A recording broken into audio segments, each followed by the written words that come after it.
Jai Shri Ram. Since the title of my talk, the Vedanta of the Ramayana, is a little bit unusual, I thought I'd tell you a little bit of a story, a background story of where this impulse came from.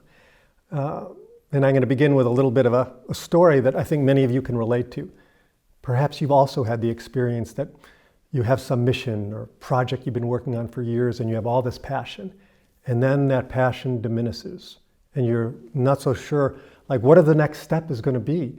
And you even wondered where that whole impulse even came from. What was the significance of it? And I can say from my own experience, I've been passionately involved with the Ramayana for almost 3 decades now. And I was feeling that I was just running out of things to do. I'd always been a little bit more of a producer than a scholar. And my mission has always been to really take the knowledge and the experience, the story of the Ramayana, and bring it out for the West to enjoy. I've done several theatrical productions, built an outdoor theme park based on the Ramayana, and created numerous audio productions. I was feeling complete with all my work. And then this past winter, I was invited to speak at the World Ramayana Conference in Jabalpur, India. And I was wondering, what would I speak on, since I'd felt that I was done? And then a dear friend suggested to me, a dear friend said, why don't you talk on just that, of being done with the Ramayana? The Ramayana is done and you're done with it. What would that be like? Now this was sort of a eureka for me. I was inspired to incorporate what I was actually feeling into what I would talk about. And I came up with what I would speak about. What happens when the Ramayana is all over? And I came up with the title, The Vedanta of the Ramayana. Vedanta means the end or the goal of knowledge. So my intention here is to describe the end or the goal of the Ramayana. So when the journey of Rama has completed its full course, and the trials and tribulations have been endured, and the great victory won, what is the ultimate experience that we as readers or listeners are left with? We could consider the end of the Ramayana to be at the end of Yuddhakanda, when Ram triumphantly returns home to Ayodhya after the great victory over Ravana. Or it could be at the end of Uttarakanda, when Ram ascends to Brahmaloka. At the end of all that, what are we left with? What are the reverberations of the Ramayana that continue to vibrate and resonate out into the world? And that reminds me actually of a verse, the opening verse from Samaveda, which is one of the great branches of the Veda. And it goes, Agni has come to disappear, to be given away, and what remains is the offering. Now, using that line in a parallel metaphoric sense, we could say about the Ramayana, Ram has come to disappear, to be given away, and what remains is the reverberations of wholeness. I'd like to make an aside here about my background with this knowledge, because if there's anything I say really that has any merit here, I have to express my gratitude and appreciations to my teacher, the great Vedic sage, Maharishi Mahesh Yogi. I have followed in the footsteps of Dr. Nader, who spoke earlier, in being guided to a deeper understanding of the Ramayana from Maharishi's teachings. And for that, I'm forever grateful. So Maharishi would often ascribe qualities to the Veda and the branches of Vedic literature. For example, Maharishi called the Ramayana wholeness on the move. He also called it the blossoming of totality. But my favorite, because I have a little bit of a theatrical quality, was Brahman on the stage. This seemed powerful.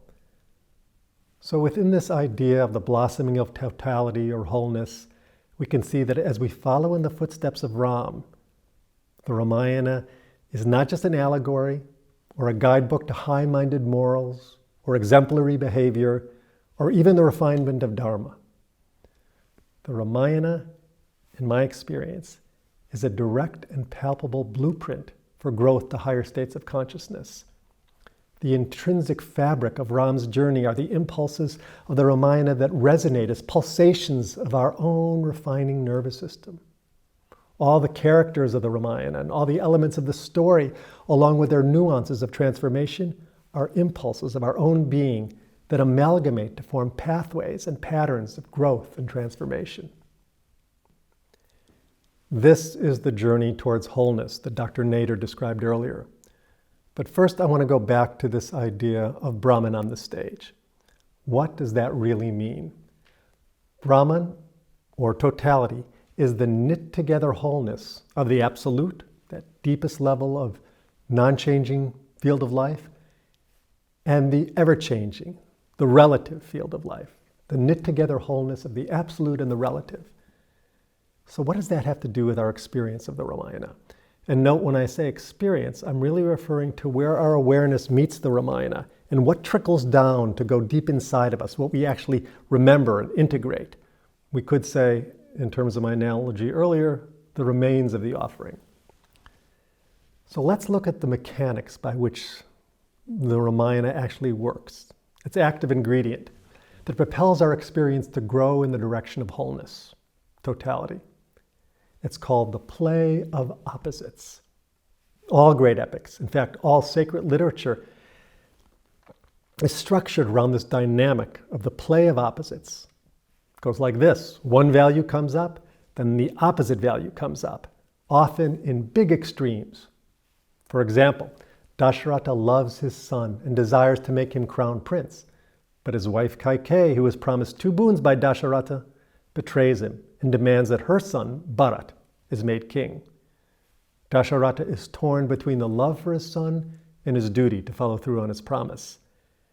This apparently irreconcilable play of opposites forces us as readers or listeners to swing between these 2 opposite poles, a great swing of emotion, until we can somehow transcend to a deeper level of synthesis, a deeper understanding that somehow embraces both of these. In this case, how does Ram respond to his banishment? Complete acceptance. He knows that it is his destiny. That's the deeper level of synthesis, to know what your destiny is.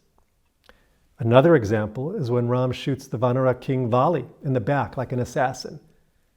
This was a very challenging section of the Ramayana because Ram is so virtuous and exemplary in his adherence to Dharma.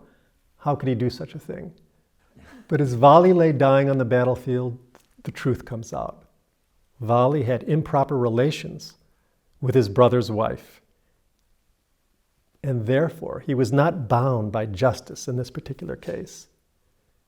But the most challenging example is when Ram banishes Sita. Everyone, especially women, struggle to understand how Ram could do such a thing. But at the end of the Ramayana, Brahma himself comes to explain to Ram that he is actually the primordial Vishnu, and Sita is Mahalakshmi. And their separation is like a blink of an eye in their eternity. There really never was or never will be a separation for Vishnu and Mahalakshmi on that transcendental level of life.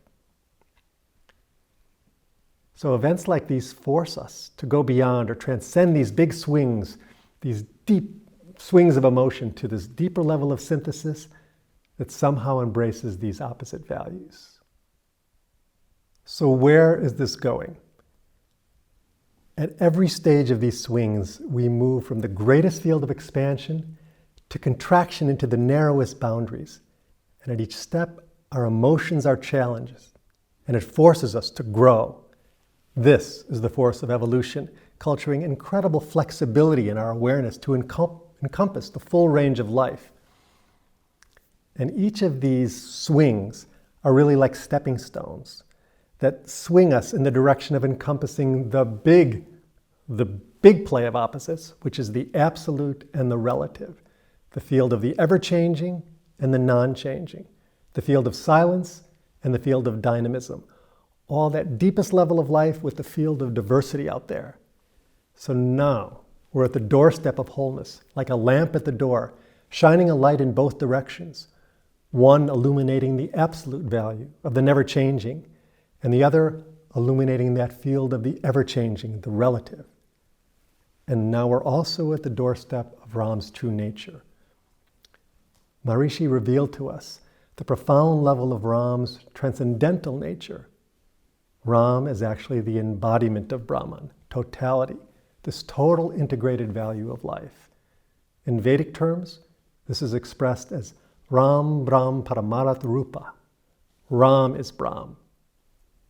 And now we begin to fathom that Ram is the embodiment of this most profound level of life that organizes, sustains, and maintains the whole universe. Maharishi described this beautifully. We'll look at the first slide. Ram is the embodiment of pure spirituality, pure being, totality in its absolute unity.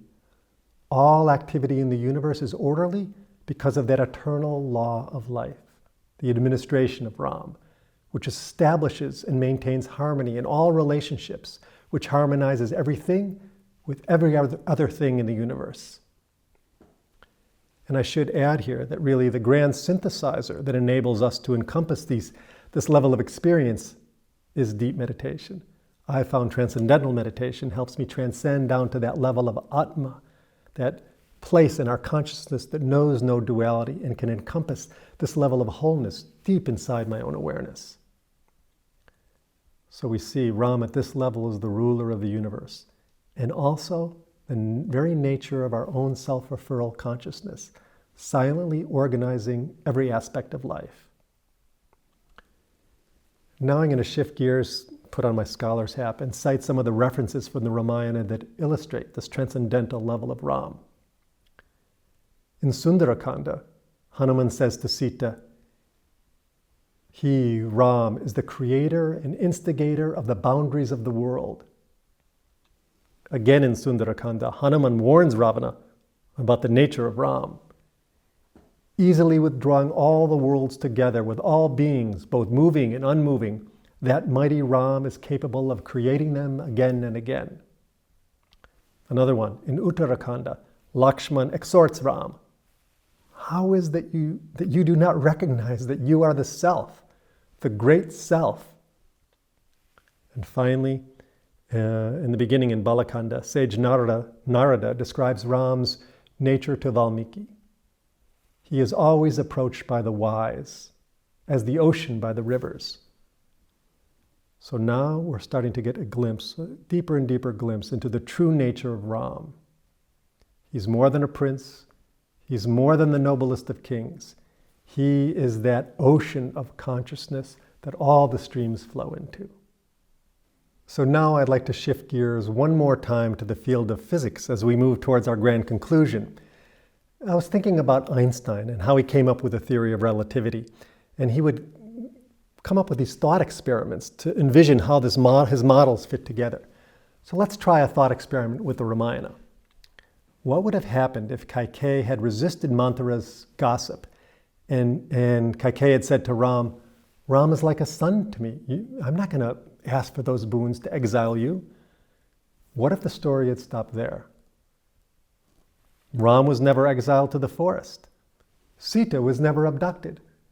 Ram never met Hanuman and the alliance formed, and Hanuman was never the great ally and servant of Ram. And the great battle between Ram and Ravana never happened, and there was no great victory.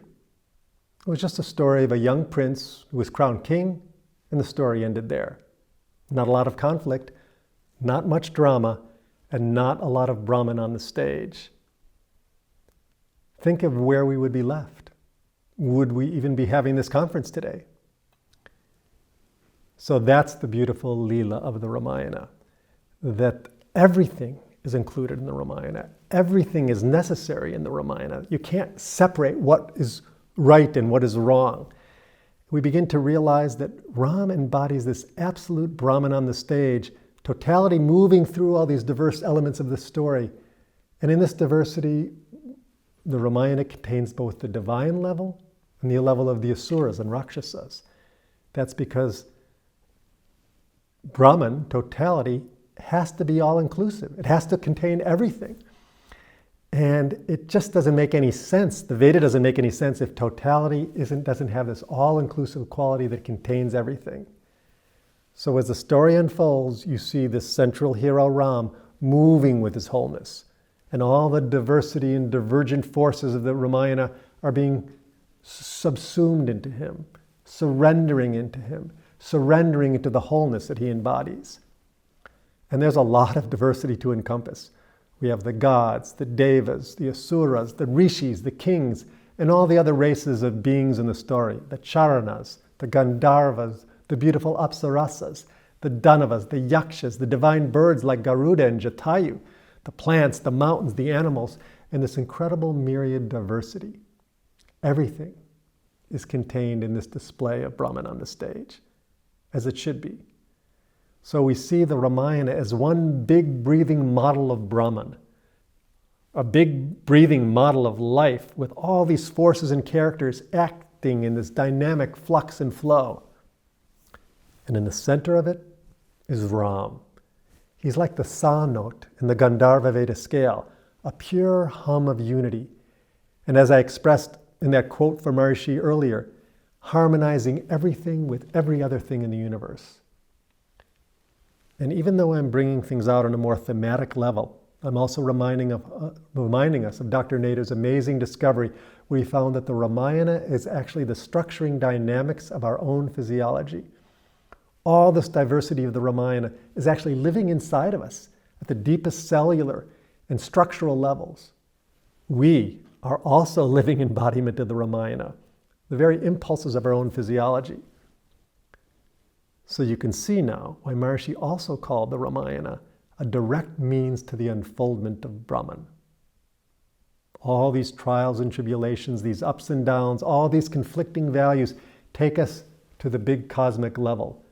The Ramayana transverses the field of diversity, all these impulses of the story, and connects us to the impulses of our own consciousness. The awake state of consciousness sees the intelligence that governs the entire creation as expressions of our own inner intelligence. And through this process, everything that is not wholeness is brought back to wholeness. Brahman on the stage. And as this leela unfolds, we begin to see who we really are. And we begin to realize on an experiential level the truth of the Upanishadic Mahavakya. Aham Brahmasmi, Tattvamasi, Sarvam Kalvidam Brahma. I am that. You are that. All this is that. I just want to add one more beautiful line from Maharishi here. He said, enlightenment is the coexistence of opposite values. Big statement. We've seen now how the swing of the opposites is culturing our growth and evolution, the unification of the ever-changing and the non-changing fields of life. Ultimately, and this is the goal, to live this level of unity consciousness.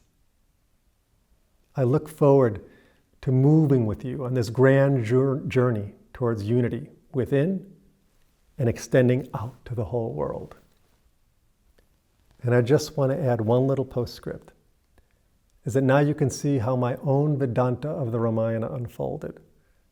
What I thought was the end of my story with the Ramayana was actually a new beginning.